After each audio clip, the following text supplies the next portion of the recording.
अरे वाह वाह, आज तो अच्छी दावत हो गई है।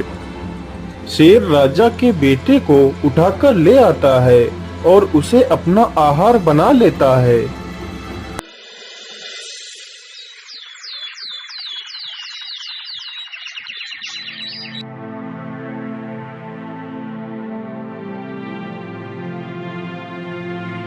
हाय हाय, मेरा बेटा कहाँ गया? मेरे बेटे को कोई चुरा कर ले गया है।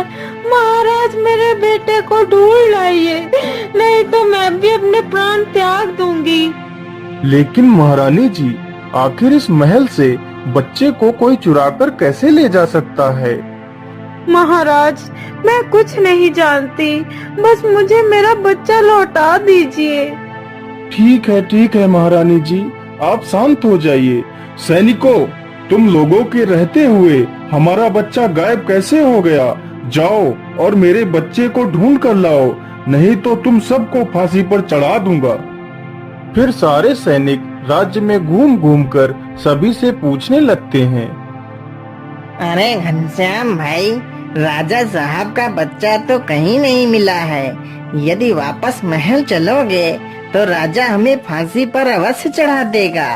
चलो कहीं दूसरे शहर भाग चलते हैं। यदि हम सही सलामत रहेंगे तो पैसे कहीं भी कमा सकते हैं। इतना सोचकर वह दोनों वहां से चले जाते हैं।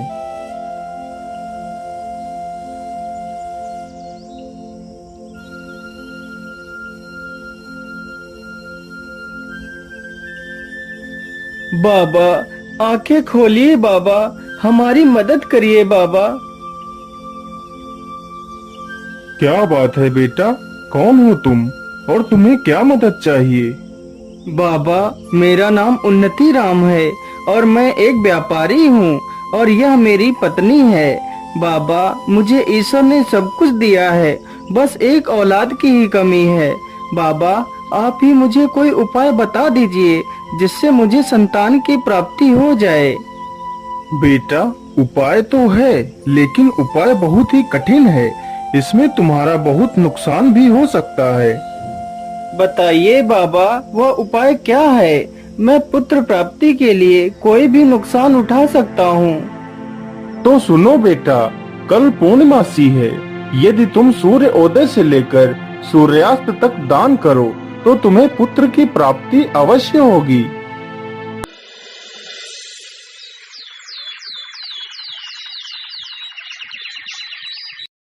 अगले ही दिन सुबह होते ही व्यापारी दान करने लगता है।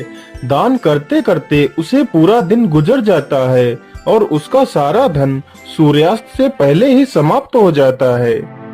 अरे मालिक, इस गरीब को भी कुछ दे दीजिए मालिक। बोलिए बाबा, आपको क्या चाहिए? मालिक, मैं बेसहारा हूँ और इधर उधर की ठोकरें खाता हुआ घूम रहा हूँ मालिक। मेरे पास रहने के लिए घर तक नहीं है। यदि आप मुझे अपना यह घर दे दें तो आपकी बहुत कृपा होगी मुझ पर। ठीक है बाबा, जाइए, मैंने आपको ये घर दे दिया। मालिक, मैंने 4 दिनों से कुछ भी नहीं खाया है मालिक, और ना ही मेरे बीवी बच्चों ने कुछ खाया है। जैसे ही मुझे आपके बारे में पता चला, मैं दौड़कर आपके पास आ गया मालिक। यदि आप मुझे 10 सोने की मुद्राएं दे दें तो मैं अपने परिवार का पेट कुछ दिनों के लिए पाल सकता हूँ। हे भगवान, अब मैं क्या करूँ? आखिर इसे 10 सोने की मुद्राएं कैसे दूं, जबकि मेरे पास तो कुछ भी नहीं बचा है। क्या करूं भगवान? क्या सोच रहे हैं मालिक? क्या आप मेरी मदद नहीं करेंगे मालिक? नहीं नहीं, मैं तुम्हारी मदद अवश्य करूंगा। चलो मेरे साथ, मैं तुम्हें स्वर्ण मुद्राएं देता हूँ।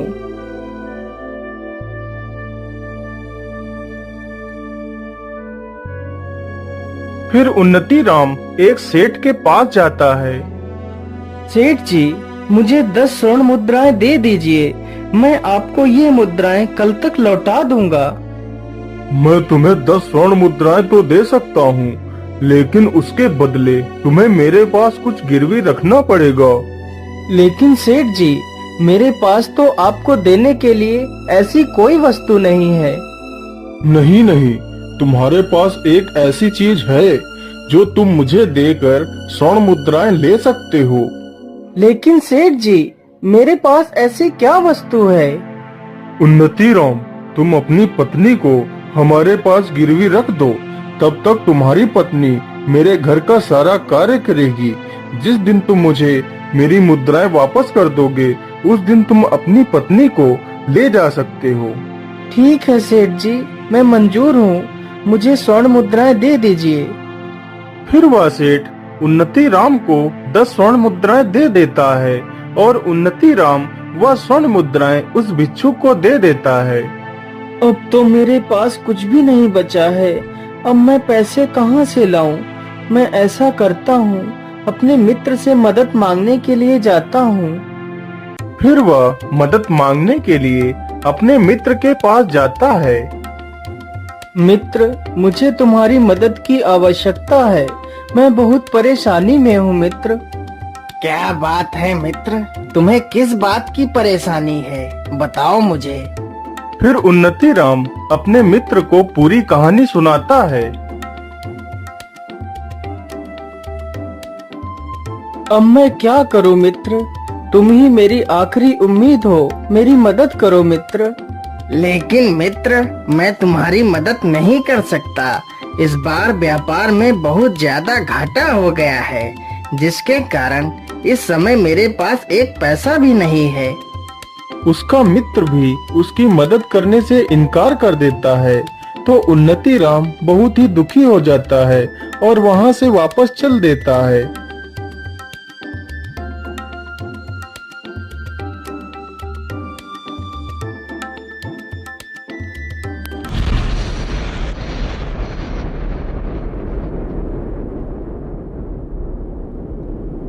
मुझे लगता है बहुत जोर का तूफान आने वाला है।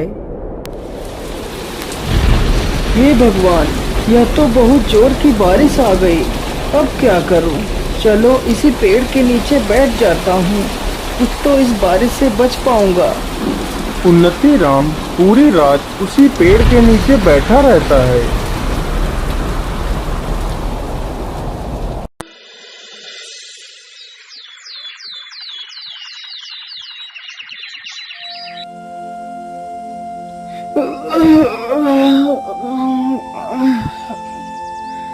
अरे सुबह तो हो गई, चलो चलता हूँ।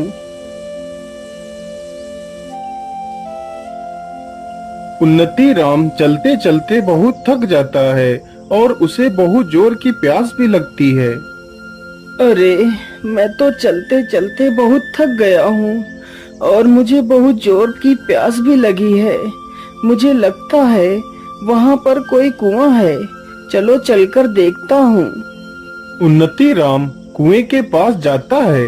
उसी कुएं में रात के भयानक तूफान में फंसकर एक शेर और एक बंदर तथा सर्प और एक सोनार उसी कुएं में गिर जाते हैं।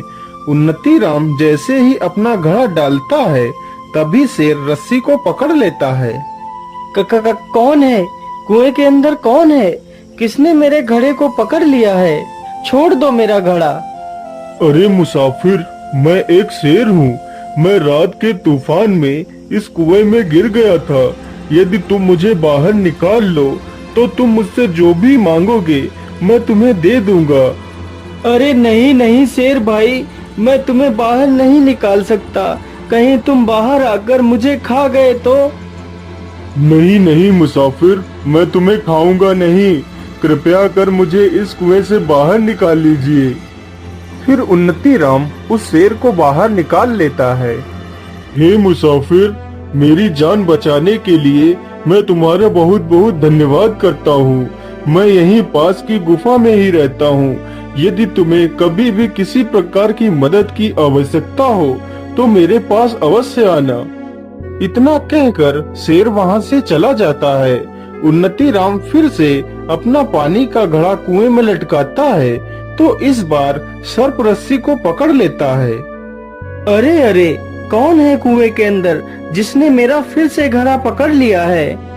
हे मुसाफिर, मैं एक सर्प हूँ और मैं इस कुएं में आज रात को गिर गया था। कृपा कर मुझे इस कुएं से बाहर निकाल लीजिए। तुम मुझसे जो भी कहोगे मैं वही करूँगा। फिर उन्नति राम उस सर्प को भी कुएं से बाहर निकाल लेता है। हे नेक दिल इंसान, तुमने मेरी जान बचाई है, इसलिए तुम मुझे कभी भी कहीं भी मदद के लिए पुकारना तो मैं दौड़ा चला आऊंगा। इतना कहकर वह सर्प भी वहां से चला जाता है। इसी प्रकार उन्नति राम उस बंदर को भी बाहर निकालता है। मुसाफिर, तुमने मेरी जान बचाई है। मैं आपका ये एहसान कभी नहीं चुका सकता। तुम्हें जब भी मेरी मदद की आवश्यकता पड़े तो मेरे पास आ जाना, मैं आपकी मदद अवश्य करूंगा। लेकिन मेरी बात याद रखना, इस कुएं में एक सोनार गिरा हुआ पड़ा है, तुम उसे बाहर मत निकालना, वह बहुत ही दुष्ट तथा कपटी है। उन्नति राम जैसे ही अपना घड़ा कुएं में लटकाता है, तभी वह सोनार घड़े को पकड़ लेता है। अरे बड़े भाई, मुझे इस कुएं से बाहर निकाल लो, मैं बहुत परेशानी में हूँ। यदि तुम मुझे बाहर निकाल लोगे तो मैं तुम्हें सोने चांदी से तौल दूंगा। सोनार की यह बात सुनते ही उन्नति राम सोच में पड़ जाता है। मुझे पैसों की तो आवश्यकता है ही, क्यों न मैं इसे बाहर निकाल लूं, तो मेरी सारी समस्याओं का समाधान हो जाएगा। ठीक है, आप परेशान मत होइए, मैं अभी आपको बाहर निकाल लेता हूँ। फिर उन्नति राम सोनार को बाहर निकाल लेता है। अरे मूर्ख मुसाफिर, तूने उन दुष्ट जानवरों को पहले बचाया और मुझे बाद में, लेकिन फिर भी मैं तुझसे बहुत प्रसन्न हूँ। तुझे जब भी मेरी मदद की आवश्यकता पड़े तो मेरे पास आ जाना, मैं संभल नगरी में रहता हूँ। इतना बोलकर वह सोनार भी वहां से चला जाता है। फिर उन्नति राम उस कुएं से पानी निकालता है और पी लेता है।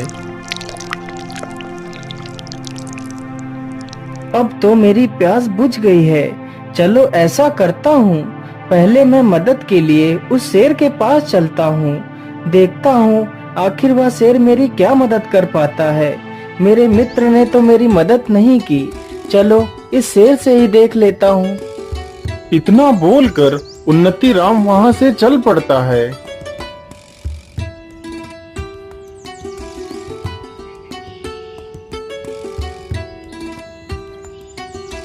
आइए आइए मुसाफिर, तुम्हारा स्वागत है। बोलिए, तुम्हारा यहाँ आना कैसे हुआ? शेर तुरंत ही गुफा के अंदर जाता है और 2 सोने के कंगन लेकर आता है। ये लो मुसाफिर, मेरे पास इतना ही है, लेकिन इतने में ही तुम्हारा काम हो जाएगा। मैं ऐसा करता हूँ, यह कंगन लेकर मैं उसी सोनार के पास जाता हूँ जिसे मैंने कुएं से बाहर निकाला था। वह जरूर इन कंगनों की सही कीमत दे देगा।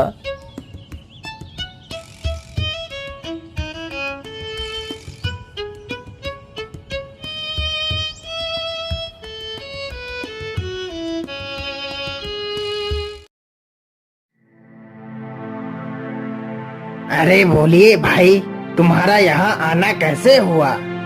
अरे भाई, मैं ये कंगन बेचने के लिए आया हूँ।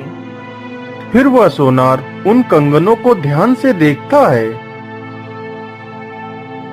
अरे ये कंगन तो राजा के पुत्र के हैं, जो पुत्र कुछ दिन पहले ही चोरी हो गया था। तो इसका मतलब राजकुमार को तुमने ही चुराया है। नहीं सोनार भाई, मैं चोर नहीं हूँ।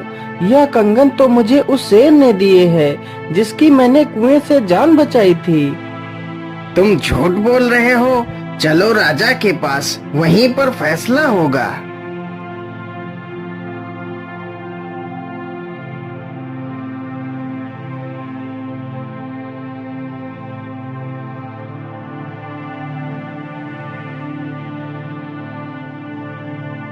तुम्हारी इतनी हिम्मत कि तुमने मेरे बेटे को चुराया। और उसके कंगन लेकर यहाँ बेचने आ गए। कहाँ है मेरा बेटा? महाराज, मैंने आपके बेटे को नहीं चुराया। ये कंगन तो मुझे एक शेर ने दिए थे। सैनिकों, यह ऐसे सच नहीं बोलेगा, इसे कारागार में डाल दिया जाए। सैनिक तुरंत ही उन्नति राम को जेल में बंद कर देते हैं।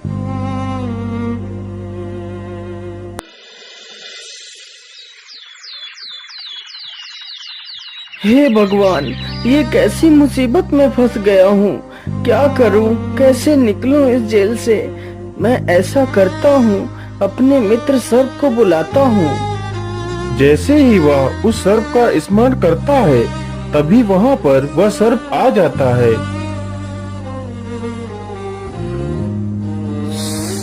बोलिए मित्र, मुझे तुमने यहाँ क्यों बुलाया है और तुम्हें इस कारागार में किसने बंद किया है? फिर उन्नति राम उस सर्प को सारी घटना के बारे में बताता है। तुम परेशान मत हो मित्र, जो मैं कह रहा हूँ उससे ध्यान से सुनो। आज रात मैं इस राजा को डस लूंगा तो राजा मूर्छित हो जाएगा। सुबह होते ही राजा को अनेकों हकीम वैद्य ठीक करने के लिए आएंगे, लेकिन मैं राजा के शरीर से जहर को उतरने नहीं दूंगा। तुम इस कारागार में बैठकर बस यही बोलते रहना कि सर्प का काटा हुआ तो मैं भी ठीक कर लेता हूँ, लेकिन मैं क्या करूँ, मैं इस जेल में बंद हूँ, क्या कर सकता हूँ। यह तो राजा का दुर्भाग्य है। फिर तुम्हारी इन बातों को कोई ना कोई सुनकर तुम्हें राजा को ठीक करने के लिए अवश्य बुलाएगा। तुम आना और चुपचाप बैठकर झूठ मूठ का मंत्र पढ़ना, तभी मैं राजा के शरीर से अपने जहर के प्रभाव को खत्म कर दूंगा।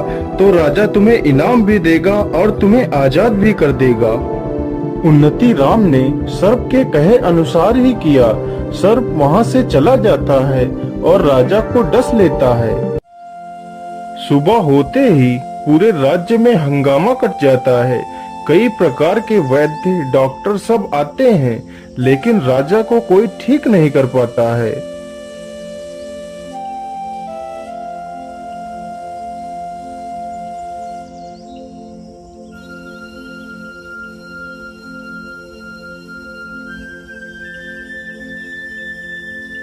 क्या बताऊं, मुझे तो राजा ने इस काल कोठरी में बंद कर रखा है।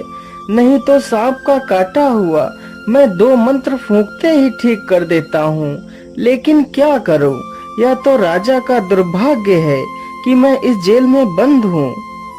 उन्नति राम की ये सारी बातें रानी की दासी सुन लेती है। महारानी जी, राजा साहब ने जिसे जेल में बंद कर रखा है, वह सर्प का काटा हुआ ठीक कर लेता है। मैंने अपने कानों से सुना है। सैनिकों, जाओ और उस कैदी को मेरे पास लेकर आओ। महारानी जी, क्या बात है, आपने हमें क्यों बुलाया है? मैंने तुम्हारे बारे में सुना है कि तुम सर्प से डसे हुए इंसान को ठीक कर लेते हो। हाँ महारानी जी, मैं ठीक कर लेता हूँ। मैं तुमसे प्रार्थना करती हूँ, तुम मेरे पति को बचा लो। मैं तुम्हें अपना आधा राज्य दे दूंगी और तुम्हें आजाद भी कर दूंगी। मैं तुम्हें वचन देती हूँ, कृपया जल्दी से महाराज को ठीक कर दीजिए। मेरी आखिरी उम्मीद तुम्ही से है। महारानी जी, आप परेशान मत होइए, मैं अभी राजा साहब को ठीक कर देता हूँ। फिर उन्नति राम अपनी आंखें बंद करता है और झूठ मूठ का मंत्र पढ़ने लगता है। तभी सर्प राजा के शरीर से अपने विष के प्रभाव को खत्म कर देता है। अरे, इस चोर को बाहर किसने आने दिया? महाराज, यह कोई चोर नहीं है, इसने तो आपकी जान बचाई है। फिर महारानी राजा को सारी घटना के बारे में बताती है और उन्नति राम को अपना आधा राज्य दे देती है। मैं ऐसा करता हूँ कि 10 स्वर्ण मुद्राएं ले लेता हूँ और अपनी पत्नी को ले आता हूँ, लेकिन उससे पहले मैं अपने मित्र बंदर से भी मिलता हुआ चला जाऊंगा।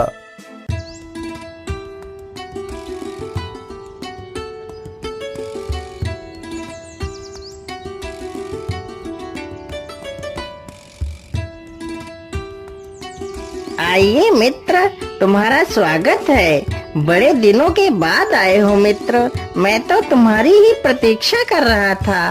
बोलो मित्र, तुम्हें क्या चाहिए? मित्र, मुझे कुछ नहीं चाहिए, बस मेरा मन किया तो मैं तुमसे मिलने चला आया।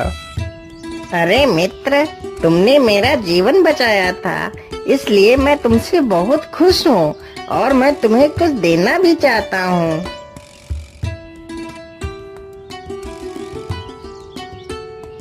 फिर बंदर 2 फल लेकर आता है। ये लो मित्र, ये इच्छा पूर्ति फल है जो मुझे भगवान शिव ने दिए थे। इस फल से तुम अपनी इच्छा बताकर जिसे भी खिला दोगे तो तुम्हारी इच्छा पूरी हो जाएगी।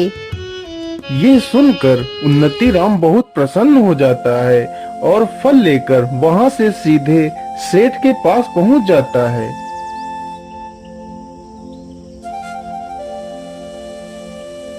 ये लीजिए सेठ जी, अपनी 10 स्वर्ण मुद्राएं।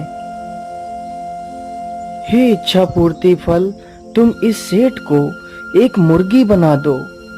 सेठ जी, आज मैं अपनी पत्नी को वापस पाकर बहुत खुश हूँ और इसी खुशी में मैं आपका मुंह मीठा कराना चाहता हूँ।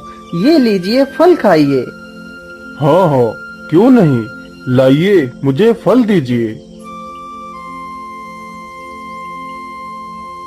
सेठ जैसे ही वह फल खाता है, वह एक मुर्गी बन जाता है। हे इच्छा पूर्ति फल, मुझे मेरी पत्नी से एक सुंदर सा पुत्र चाहिए। ये लो चंद्रप्रभा, तुम इस फल को खा लो।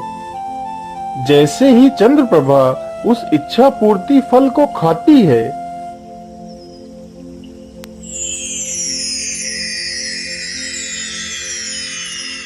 बच्चा मिलने के बाद वह दोनों बहुत ही प्रसन्न होते हैं और अपने राज्य की ओर लौट जाते हैं। अरे हरामखोर मुर्गे, मैं मुर्गी नहीं हूँ, मैं सेठ हूँ, मुझे छोड़ दे।